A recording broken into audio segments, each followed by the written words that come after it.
Hello, Standard 7, Subject English Grammar, Revision of A7. And our today's question is question 4, and it is do as directed. Do as directed means आप जानते ही होंगे कि जो कहा गया होता है उसमें वैसा करना होता है।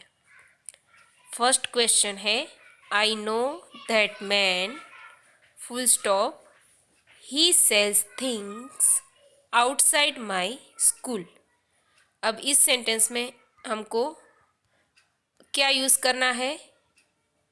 Relative pronoun. इधर लिखा हुआ होगा यूज़ रिलेटिव प्रोनाउन, तो आप क्या यूज़ करोगे? Relative pronoun. कौन कौन से हैं relative pronoun? Who, that, which, whose, है ना, वुम। अब इसमें से कौन सा आएगा? तो ये रिलेटिव प्रोनाउन हमने जब लेसन देखा था तब उसमें हमने सीखा था कि हु कब लगेगा? जब भी कोई पीपल की बात होगी, जब लोगों की बात होती है, व्यक्तियों की, तब हम यूज़ करेंगे हु। ठीक है। और विच कब यूज़ होगा? विच तब यूज़ होगा जब हम किसी एनिमल्स और थिंग्स उनके बारे में जब हम बात कर रहे होते हैं तब हम क्या लगाएंगे? विच। ठीक है, तो ये आप याद रखेंगे। और दैट कब यूज़ करेंगे? जब पीपल, थिंग्स, एनिमल्स के बारे में बात होती है तब ज़्यादातर दैट यूज़ होता है। अब देखें इस सेंटेंस में क्या लगाएंगे हम। तो आई नो दैट मैन, मैं उस मैन को जानती हूँ। आई नो दैट मैन, मैं उस मैन को जानती हूँ। ये एक सेंटेंस हुआ। उसके बाद सेकंड सेंटेंस है he sells things outside my school. He मतलब कौन? वही मैन की बात कर रहे हैं ना, तो वो दूसरा सेंटेंस बनाए कि he sells things outside my school, कि वह मेरी स्कूल की आउटसाइड थिंग्स बेचता है। अब ये जो दो अलग सेंटेंस है उसको हम ज्वाइन करेंगे। अब आई नो दैट मैन, मैं उस मैन को जानती हूँ, वह हमारी स्कूल के आउटसाइड थिंग्स बेचता है। तो वो मैन की ही बात हो रही है, यानी पीपल की बात हो रही है, मैन व्यक्ति की बात हो रही है। तो हम इधर क्या लिखेंगे? हु लिखेंगे। ये दोनों सेंटेंस के बीच में हम क्या लिखेंगे? Who. I know that man. ठीक है, फिर फुल स्टॉप हटा दिया, दोनों सेंटेंस को ज्वाइन कर दिया हु से। फिर ही निकल जाएगा, क्योंकि ही कौन? वही मैन। तो उसके बदले तो हमने क्या लिख दिया? हु लिख दिया। तो I know that man who sells things outside my school. फिर लास्ट में फुल स्टॉप। जब भी हम दो सेंटेंस को ज्वाइन करते हैं तो फुल स्टॉप निकल जाता है। ठीक है, और इधर ही, उसके बदले हमने हु यूज़ कर दिया दो सेंटेंस को ज्वाइन करने के लिए। अब इसका मीनिंग देखें कि आई नो दैट मैन, मैं उस मैन को जानती हूँ, हु सेल्स थिंग्स, कि जो थिंग्स बेचता है ना। मैं उस मैन को जानती हूँ कि जो थिंग्स बेचता है आउटसाइड माई स्कूल, मेरी स्कूल के आउटसाइड, मेरी स्कूल के बाहर जो थिंग बेचता है। ठीक है, इस तरीके का। अब सेकंड है yes comma she was full stop. अब इसमें आपको क्या करना है? Write question for short form. अब ये जो शॉर्ट फॉर्म दिया है इसके हिसाब से आपको नीचे एक क्वेश्चन फ्रेम करना है, एक क्वेश्चन बनाना है कि जिसका आंसर यही वाला आए, यस सी वॉस, ऐसा आपको एक क्वेश्चन बनाना है। तो इधर हमने क्या बनाया है? क्वेश्चन बनाने के लिए क्वेश्चन वर्ड चाहिए। अगर वो नहीं है तो हम जो वर्ब होते हैं उससे भी क्वेश्चन बना सकते हैं। तो इस सेंटेंस में वर्ब कौन सा है? वॉस। वॉस आगे लिख देंगे, पहला लेटर कैपिटल करेंगे। Was she reading a story book, फिर पीछे क्वेश्चन मार्क तो जरूर से करेंगे, तभी वो क्वेश्चन कहलाएगा। ठीक है, तो क्वेश्चन वर्ब वॉस आगे लिख दिया। फिर was she reading a story book, क्या वह स्टोरी बुक रीड कर रही थी? हाँ, कर रही थी। तो यस, सी वॉज आ रहा है ना आंसर। अब उसके बदले हम दूसरा ऐसे भी लिख सकते हैं, was she playing with a football, क्या वह फुटबॉल से खेल रही थी? तो भी उसका आंसर क्या आएगा? Yes, she was. ठीक है, तो इस तरीके से करेंगे। उसके बाद है third, Gopal's uncle is a rich man. अब साथ में ही है ये पूरा, Gopal's uncle is a rich man. Gopal के अंकल एक रिच मैन हैं। इधर क्या करना है? Put a sign of apostrophe. किसको बोलते हैं एपोस्ट्रोफी?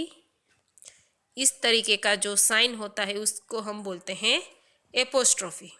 ठीक है, अब इधर एपोस्ट्रोफी कहाँ लगेगा? इधर लगेगा, इधर, ये रहा।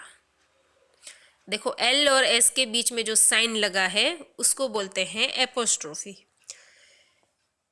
अब पहले जो गोपाल से वो प्लूरल जैसा लग जाएगा, पर वो प्लूरल नहीं है ना, प्लूरल नहीं है। गोपाल, गोपाल्स उस तरीके का नहीं है। इधर आएगा एपोस्ट्रोफी एस, क्योंकि इससे हमको ये पता चलेगा कि गोपाल अंकल तो है, पर वो अंकल किसके हैं? गोपाल के अंकल। तो गोपाल्स अंकल यानी कि गोपाल के अंकल एक रिच मैन हैं। इस तरीके का यूज होगा एपोस्ट्रोफी का। ठीक है, सेंटेंस को समझना है, फिर एपोस्ट्रोफी लगाना है। कोई प्लूरल हो तो उसमें नहीं लगेगा। ठीक है, जैसे कि बॉयज, तो उसमें नहीं लगेगा, बॉयज तो प्लूरल है, बहुत सारे लड़के। गर्ल्स, बहुत सारी लड़कियां, तो उसमें नहीं लगेगा। ठीक है, फिर गर्ल्स लिखने के बाद अगर और एक एस और फिर और कुछ लिखा हुआ अगर आता है उसके रिलेटेड तो ही लगता है। तो ये समझना कि एस जहाँ पे लगा है वो कहीं प्लूरल तो नहीं है। ठीक है, अब उसके बाद हम करेंगे fourth,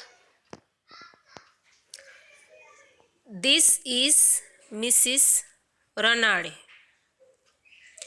full stop, her son is an engineer. यह मिसिस रनाड़े हैं जिनका सन एक इंजीनियर है। ठीक है, अब इधर हम क्या यूज़ करेंगे? हु नहीं आएगा, क्योंकि इधर रनाड़े मिसिस रनाड़े की ही बात नहीं हो रही है, इधर हो रही है हर सन, मतलब रनाड़े के जो सन हैं उनकी बात हो रही है। ठीक है, यह मिसिस रनाड़े हैं, इनका सन इंजीनियर है। तो अब ये सन है, उन पे रनाड़े का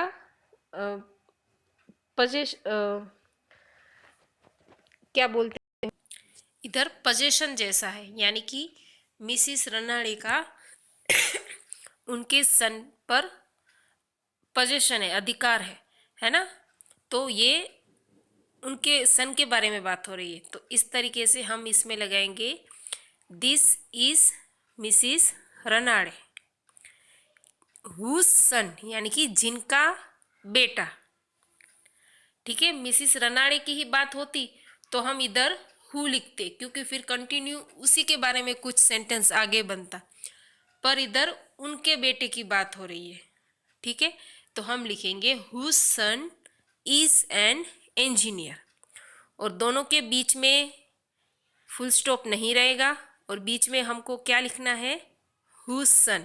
तो इधर क्या निकल गया, हर निकल गया। ठीक है, हर के बदले क्या यूज किया, whose son, यानी कि जिनका बेटा। अब उसके बाद है must we respect our elders. हमको हमारे एल्डर्स का रिस्पेक्ट करना ही चाहिए। इसका हमको शॉर्ट फॉर्म आंसर लिखना है। क्या ये सही है, हमको हमारे बड़ों का रिस्पेक्ट करना ही चाहिए। Yes we must. और ऐसे अगर कोई भी शॉर्ट फॉर्म आंसर होते हैं तो यस और नो के बाद में हम कोमा करेंगे, फिर प्रोनाउन और फिर जो वर्ब होगा वो। तो यस वी मस्ट। उसके बाद 6 pleasure and pain are the two sides of our life. अब प्लेजर उसके नीचे अंडरलाइन है और इधर आपको आंसर लिखना है। कौन सा आंसर लिखना है, राइट ऑपोजिट वर्ड। तो प्लेजर का ऑपोजिट क्या होगा, पेन। प्लेजर यानी कि आरामदायक, सुखदायक, वैसा। तो पेन दर्द, दर्द वाला, दुखदायक, ऐसा। तो प्लेजर एंड पेन हमारी लाइफ के दो पहलू हैं या दो साइड हैं, ऐसे भी बोल सकते हैं। हमारी लाइफ के दो पहलू हैं, एक सुख और एक दुख, ऐसा बोलते हैं ना, उस तरीके से।